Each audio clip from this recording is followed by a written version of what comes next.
Hello বন্ধুরা, welcome to বাবিস kitchen. শীতকাল চলে যাচ্ছে, তাই ভাবলাম একটুখানি শীতের মরশুমি সবজি দিয়ে মিক্স ভেজ বানাই। এটা অনেকে মিক্স ভেজ বলে, অনেকে নবরত্ন ভেজ বলে, যেটা যেরকম যে নাম দেয়। তো আমি আপনাদেরকে মিক্স ভেজই বলছি। মিক্স ভেজ একটা রেসিপি যেটা আমরা শীতে সব রকম সবজি দিয়ে, পনির দিয়ে, সব রকম দিয়ে আমরা করি। এটা পোলাও, ফ্রাইড রাইস, রুটি, পরোটা সব কিছুর সাথে খুব ভালো খেতে লাগে। চলুন দেখে নিই কী কী লাগছে এটা বানাতে আমাদের। চলুন, আমাদের লাগছে ডুমো করে কাটা আলু, ডুমো করে কাটা গাজর, খানিকটা মটরশুঁটি, ফুলকপি ছোট ছোট টুকরো করে কেটে নিয়েছি, বিনস লাগছে, আর পনির লাগছে। পনির এই ধরুন, এই পরিমাপের জন্য পনির আমি নিয়েছি 100 গ্রাম মতো। এবার আপনাদের যদি পরিমাপ বাড়ে, মানে পরিমাণ বাড়ে, কোয়ান্টিটি যদি বাড়ে, তাহলে 100 জায়গায় আপনি 200 নেবেন। ধরুন 2 বাটি গাজর নিলেন, 2 বাটি আলু নিলেন, তার সঙ্গে পনিরটাও তাহলে 200 গ্রাম মতো যাবে। আমার যেহেতু এই পরিমাণ রয়েছে, সেই জন্য আমি 100 গ্রাম পনির নিয়েছি। এটা তৈরি করার জন্য একটা বাটা মশলার দরকার আছে। এটা যেহেতু আমি নিরামিষ করছি, সেই জন্য আমি এর মধ্যে কোনো পেঁয়াজ রসুন ব্যবহার করছি না। এর মধ্যে আমি বাটা মশলাটা কিভাবে নেব, তার মধ্যে লাগছে 1 ইঞ্চি মতো আদা, 3 থেকে 4টে কাঁচা লঙ্কা। আমি 3টেই নিয়েছি, কারণ এই তরকারিটা বা এই রেসিপিটা এটা একটু মিষ্টি মিষ্টি ধাঁচেরই হয়, বেশি ঝাল হয় না। এটা 1 চামচ মতো গোটা জিরে, আপনারা চাইলে জিরে গুঁড়ো ব্যবহার করতে পারেন। আমি যেহেতু মশলাটা বেটে নেবো, সেজন্য আমি গোটা জিরে এর সাথে পেস্ট করে নেব। আর তার সাথে লাগছে 1 চামচ চারমগজ ভিজিয়ে রেখেছি, মানে বড় চামচের 1 চামচ, টেবিল স্পুন ভিজিয়ে রেখেছি।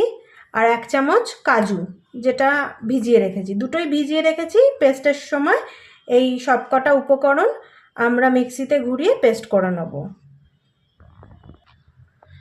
চলুন আমরা পেস্ট বানিয়ে ফেলি, আর তার সাথে সাথে আমরা রান্নাটাও শুরু করি। দেখুন, পেস্টটা বানানো হয়ে গেছে, সুন্দর করে বেটে নিয়েছি, সুন্দর করে বেটে নিয়েছি পেস্টটা। এর মধ্যে আছে কাজু, চারমগজ, কাঁচা লঙ্কা, 1 ইঞ্চি মতো আদা, আর গোটা জিরে। আপনারা যদি জিরে গুঁড়ো দিতে চান সেটাও দিতে পারেন, কিন্তু আমি যেহেতু মশলাটা বাটছি সেজন্য এর সাথে বেটে নিয়েছি। চলুন আমরা এবার রান্নাটা শুরু করি। কড়াই গ্যাসে চাপিয়ে দিয়েছি, তাতে তেল খানিকটা নিয়ে নিয়েছি, সাদা তেল নিয়ে নিয়েছি। তেল গরম হলে এবার এর মধ্যে যে পনিরটা ছিল, সেই পনিরটা আমরা প্রথমে আগে ভেজে নেব। ভেজে পনিরটা তুলে রাখবো, পনিরটাকে আগে ভেজে তুলে রাখবো। তারপর যে যে ভেজিটেবলগুলো আছে সেগুলো একবার একবার করে ভেজে নেব। আগে আমরা পনিরটা ভেজে তুলে রাখি। পনিরটা হালকা করে ভাজা হয়ে গেছে, এবার পনিরটা আলাদা করে তুলে রাখবো। পনিরটা বেশি ভাজবো না, বেশি ভাজলে পনির শক্ত হয়ে যায়, তাই অল্প একটুখানি জাস্ট সাঁতলে নিয়ে একটু রঙটা ধরলেই পনিরটা তুলে নেব।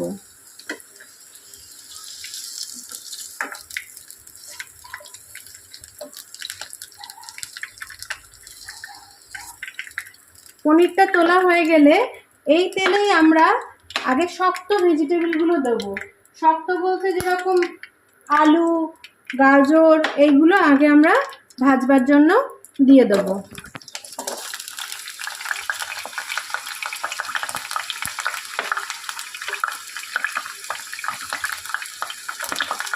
গাজরটাও এর সাথে দিয়ে দিলাম, আলুর সাথে।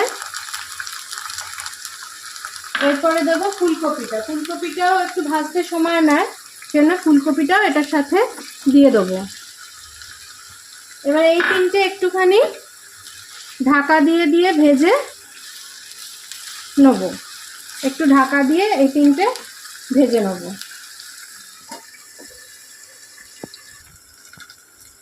এবার ঢাকনাটা তুলে দেখে নিই, হালকা এটা ভাজা ভাজা হয়ে গেছে। এটা হালকা ভাজা ভাজা একটু হয়ে গেছে। এবার আমরা একটু যে নরম ভেজিটেবলগুলো আছে সেইগুলো দিয়ে দেবো, যেমন হচ্ছে বিনস, ছোটো করে কেটে রাখা বিনস আর মটরশুঁটি। এটাতে আপনারা ক্যাপসিকামও দিতে পারেন, ছোট ছোট টুকরো করে ক্যাপসিকাম কেটেও আপনারা দিতে পারেন। আমার কাছে এই মুহূর্তে ক্যাপসিকাম ছিল না, সেই জন্য ক্যাপসিকামটা দিতে পারলাম না। এটার মধ্যে ক্যাপসিকামও দেয়। এবার এই সবজিগুলোকে একটু নরম করার জন্য খানিকটা নুন দেব, তাহলে তাড়াতাড়ি ভাজাও হয়ে যাবে আর নরমও হয়ে যাবে। 1 চামচ মতো আমরা এর মধ্যে নুন দিয়ে দিলাম। পুরো তরকারিটা হওয়ার মতনই আমরা নুনটা দিয়ে দিলাম, যাতে এরপরে যাতে আর নুন না দিতে লাগে। এবার এই যে নুনটা দিলাম, এবার এর মধ্যে থেকে জল ছাড়বে আর অল্প আঁচে এটা ঢাকা দিয়ে দিয়ে ভাজাও হয়ে যাবে। চলুন এটা ঢাকা দিয়ে অল্প আঁচে ভাজা ভাজা মতো করে নিই। ঢাকা দিয়ে ভেজে নিই এটাকে। ঢাকনা সরিয়ে দেখে নিই। হ্যাঁ, এই তো সুন্দর নরম হয়ে গেছে, সুন্দর নরম হয়ে গেছে, ভাজাও হয়ে গেছে। দেখুন সবজিগুলো সুন্দর নরম হয়ে ভাজা হয়ে গেছে। এবার আমরা এর মধ্যে যে বাটা মশলাটা করে রেখেছিলাম, কাজু, চারমগজ, কাঁচা লঙ্কা, আদা, গোটা জিরে, এই যে পেস্টটা করে রেখেছিলাম সেই পেস্টটা আমরা এর মধ্যে দিয়ে দেবো।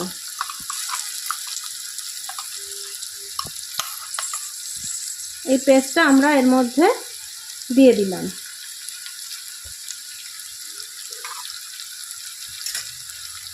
অল্প একটু জল নিয়ে মিক্সির বাটিতে এর মধ্যে পেস্ট যেটা লেগে রয়েছে সেটাও আমরা দিয়ে দিলাম। দিয়ে আমরা এটা সব সবজির সাথে কষতে থাকবো, একটু কষিয়ে নেব, ভালো করে একটু ভালো করে কষিয়ে নেব।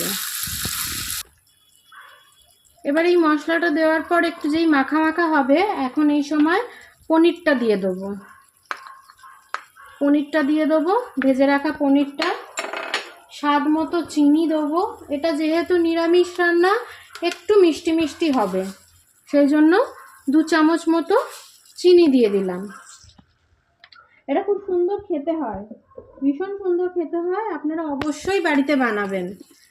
আর ওপর থেকে একটুখানি হালকা গরম মশলা, যেটা আমি বাড়িতে বানাই, সেই গরম মশলাটা 1/2 চামচেরও কম, অল্প একটু দিয়ে দেবো। 1/2 চামচ দেবো না, আমার পরিমাণ মতো 1/2 চামচ যাবে না, কম যাবে, সেই জন্য আমি কম দিলাম। আপনাদের পরিমাণ মতো আপনারা গরম মশলাটা দেবেন। এবার এটা এর সাথে মিশিয়ে নেওয়ার পরে এর মধ্যে একটুখানি দুধ দেব। দুধ দিলে এর স্বাদ খুব সুন্দর হয়। একটুখানি জাল দিয়ে রাখা দুধ দেবো। আপনারা ক্রিম দিতে পারেন, কিন্তু আমি যেহেতু ঘরোয়াভাবে দেখাচ্ছি সেই জন্য এর মধ্যে একটু ছোট কাপের 1 কাপ মতো দুধ দিয়ে দিলাম। দুধ দিয়ে এটাকে নাড়াচাড়া করে এটাকে একদম সিম আঁচে রেখে দেবো, যতক্ষণ না এটা গা মাখা মাখা আসছে। এটাকে একদম সিম আঁচে ঢাকা দিয়ে রেখে দেবো। দেখুন সিম করে ঢাকা দিয়ে দিয়ে রেখে দিয়েছিলাম, কি সুন্দর একটা মাখা মাখা ক্রিমি টেক্সচার হয়ে গেছে। সব সবজিগুলো সব মশলার সাথে মিলেমিশে একাকার হয়ে গেছে। এটা দেখতেও যতটা কালারফুল হয়েছে সুন্দর, এটা খেতেও ততটাই সুন্দর হয়। আপনারা অবশ্যই বানিয়ে আমাকে জানাবেন। চলুন এটা এবার নামিয়ে ফেলি, পরিবেশন করি। সুন্দর তৈরি হয়ে গেছে মিক্স ভেজ, ধোঁয়া উঠছে। এটা রুটি, পরোটা, প্লেন ভাত, ফ্রাইড রাইস, পোলাও সব কিছুর সাথে এটা খুব ভালো যাবে। আর নিরামিষের দিনে তো এটা অবশ্যই বানাবেন।